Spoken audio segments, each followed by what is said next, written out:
What is up, guys? In today's video, I'm going to be going over how you can improve your aim in Fortnite Season 4. This video is going to be focused mainly on like assault rifles and SMGs because I made a video on shotguns last week. Shotguns, you kind of aim differently than the more traditional like tracking weapons. If you guys do find this video helpful and informative, remember to give it a like, subscribe if you'd like to see more, and comment down below what your favorite weapon is so far in Season 4.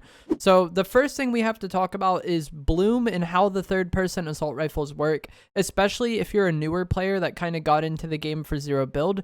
You've probably been using first-person weapons like the MK7 or the Striker Burst Rifle or AUG for most of the time you've been playing zero build. Even the combat assault rifle last season was a very popular weapon and it didn't have very much bloom. So the way these third-person weapons work, like the Hammer AR, the Ranger AR, any of the third-person assault rifles, is the crosshair expands as you shoot it, and then your bullet can go anywhere within your crosshair. So if you were to turn your crosshair into a circle, like if you were to connect the outer edge of each of the dashes, your bullet can go anywhere within there. And then you notice if you kind of stand still and don't shoot for a while, the crosshair closes to the middle and your bullet goes right where the dot is. There's this misconception that the bullet should always be going where the dot is, and that is not how bloom weapons work. They can go anywhere within the crosshair, and as the crosshair expands and gets larger, your weapon is more and more inaccurate. So the skill with these bloom weapons, because bloom is random, so a lot of people kind of take that and just be like, yeah, bloom based weapons are random, and that is true to an extent. But the skill with these bloom-based weapons, like the Hammer AR or the Ranger AR or any of the SMGs, is managing the size of your crosshair for the current fight that you're in. Because just the way perspective works, something closer to you is going to be larger. Something further away is going to be smaller. And the reason why that matters is the larger your target is, the more likely you can hit them, even if your crosshair is large. Whereas when they're further away, you need to keep your crosshair smaller to make sure you're landing shots consistently. Basically, what this boils down to is you need to fill as much of your crosshair with the opponent as possible. Another mistake I see some people making is they go exclusively for headshots, and headshots are nice, but when your bullet can go anywhere within your crosshair and the entire top half of your crosshair is just on the air above the opponent, the likelihood of you hitting those shots is not very large. So what these bloom weapons come down to, like I said, is managing the size of your crosshair for the range. So if somebody's super far away and they're a very small target, you're probably going to need to tap fire and take advantage of first shot accuracy only. If they're a bit closer or more medium range, you can probably full spam and still consistently hit them. But it really just comes down to managing the size of your crosshair. You can tap fire, burst, or full spray. The more you shoot, the larger your crosshair gets. The time between shots reduces the size of the crosshair. So managing the size of your crosshair and making sure as much of the opponent as possible is in your crosshair. So just fill as much of your crosshair with the opponent as possible, and then you're going to hit more shots. If 80% of your crosshair is occupied by the opponent, then you're probably 80% likely to hit those shots. And, you know, that's 1 in 5, or that's 4 in 5 rather, sorry. 80% chance. So if you're full spraying an AR, you're going to consistently hit them. But if they're very far away and only like 10% of your crosshair is occupied by the opponent, then you're only going to hit 1 in 10 shots roughly. It's not exactly how probability works all the time, but for the basic of this explanation, that's what makes sense. So keep your crosshair size managed depending on the fight you're in. And this is something that's kind of hard to explain, and you just kind of have to learn this as you play the game. You'll learn what ranges you can full spray at, you'll learn what ranges you need to tap fire at, and you'll learn what ranges you need to burst at. One thing that can make a huge advantage though, even if you are going to be full spraying, let's say you are about to shoot at somebody who doesn't know you're there.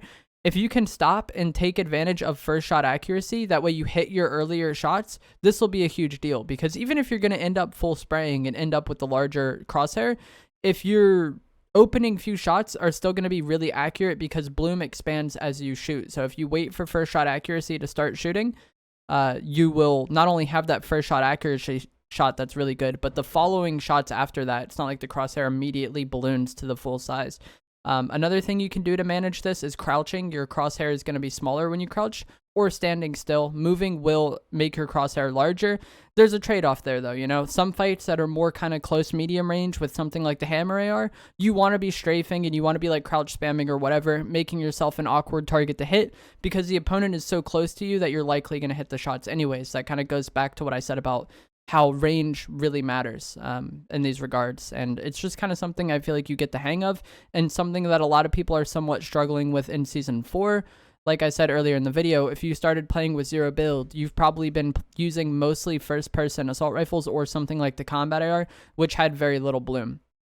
In addition to bloom, a lot of the weapons have recoil now in Chapter 3 as well. Recoil wasn't as big of a deal in past versions of Fortnite, but kind of what they did in Chapter 3 was they reduced bloom across the board. So something like the hammer AR, even when it's full sprayed, has less bloom than the traditional AR did for most of Fortnite, but it has more recoil. So recoil is when you shoot, the gun is going to move, as it implies. And I feel like if you're someone who's been playing shooters for a long time, you know exactly what I'm going to say, is that you can pull your analog stick down or pull your mouse down to counter the recoil. So if the gun is kicking straight up, then just kind of pulling your analog stick down slightly when you shoot will basically negate this recoil. If it's going up and to the right, you need to pull down and to the left. It's going up and to the left, you need to pull down and to the right.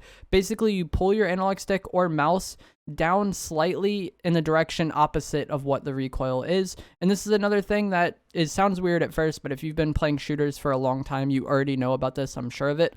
And it's just something that kind of takes getting hang of with the gun. You know, each gun has a different recoil pattern, and how much you need to pull down or try to counter that recoil will vary from weapon to weapon. And as you get more experience with the weapon, you learn what ranges you can full spray versus tap fire versus burst. And you also learn how to counter the recoil of the weapon effectively. Creative can also be a great way to practice this. You can go into your own creative island and just spawn the gun with infinite ammo and shoot it to your heart's content. There are also a lot of aim training maps, which we'll get to later on in the video. So managing bloom weapons, they are random, but how you manage that crosshair isn't random. And you can manage that and abuse that to give yourself the best odds to hit shots, even though shooting in this game is random to an extent.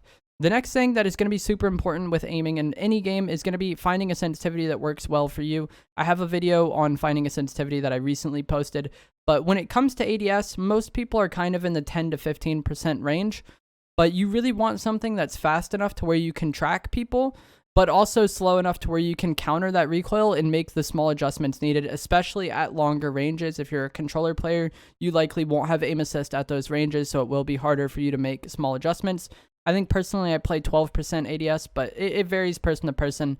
Like I said, the main thing you want is something fast enough that you can track. If it's so slow that you can't track an opponent, doesn't really benefit you, but you also don't want it to be so fast that you aren't consistent and that you can't counteract recoil, because if you're able to counteract recoil, your weapon will be much more accurate, and you also need to make those small adjustments when needed if you are just barely off, or if you want to slightly readjust your crosshair so more of it is occupied by the opponent, like we talked about before.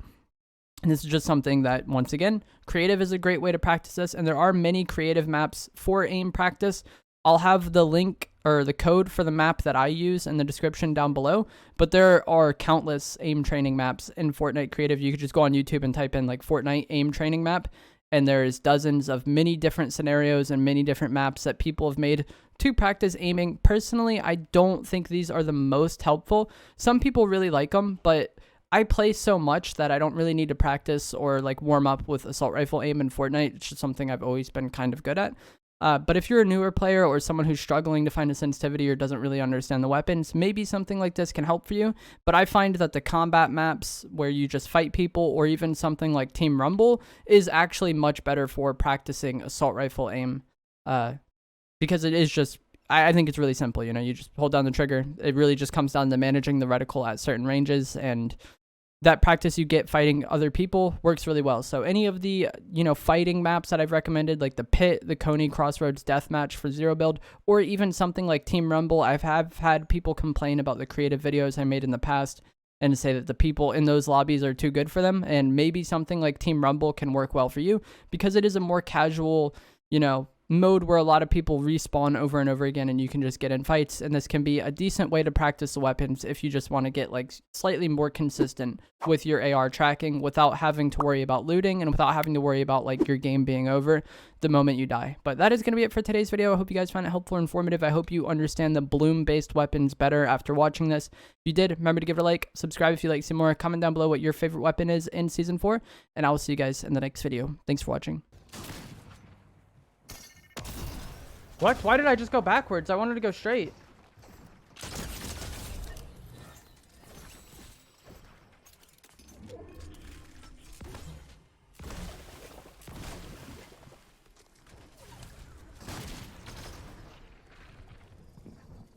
I have no heals now because I wasn't able to get my minis back.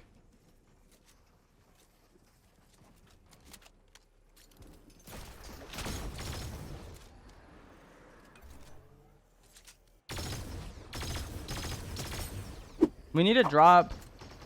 Okay, cool. I wanted them to fight before I drop. That way we don't get shit out.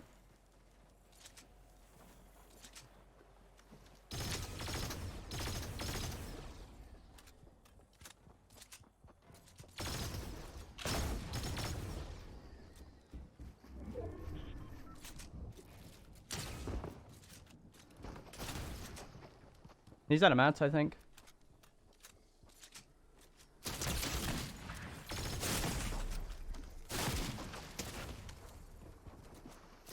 Dude, that was so awkward. But yeah, I think if you're good with a snipe, for sure. It's just like, I don't know. The way I sniped always relied on having a really high scope sense. And once they took that away, I just like can't make those small adjustments needed. I can snipe, remember? Yeah, there's a clip on my Twitter I posted the other day that was like a really, really, really high IQ snipe. But that's like pretty much all I can do. Like, I can't, like, flick onto people, but, like, predicting where somebody's gonna go, I can do that.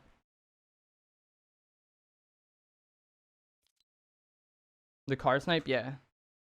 Like, I had to time the bullet travel time with how long it would take him to swap back to the driver's seat and hit him before he started driving.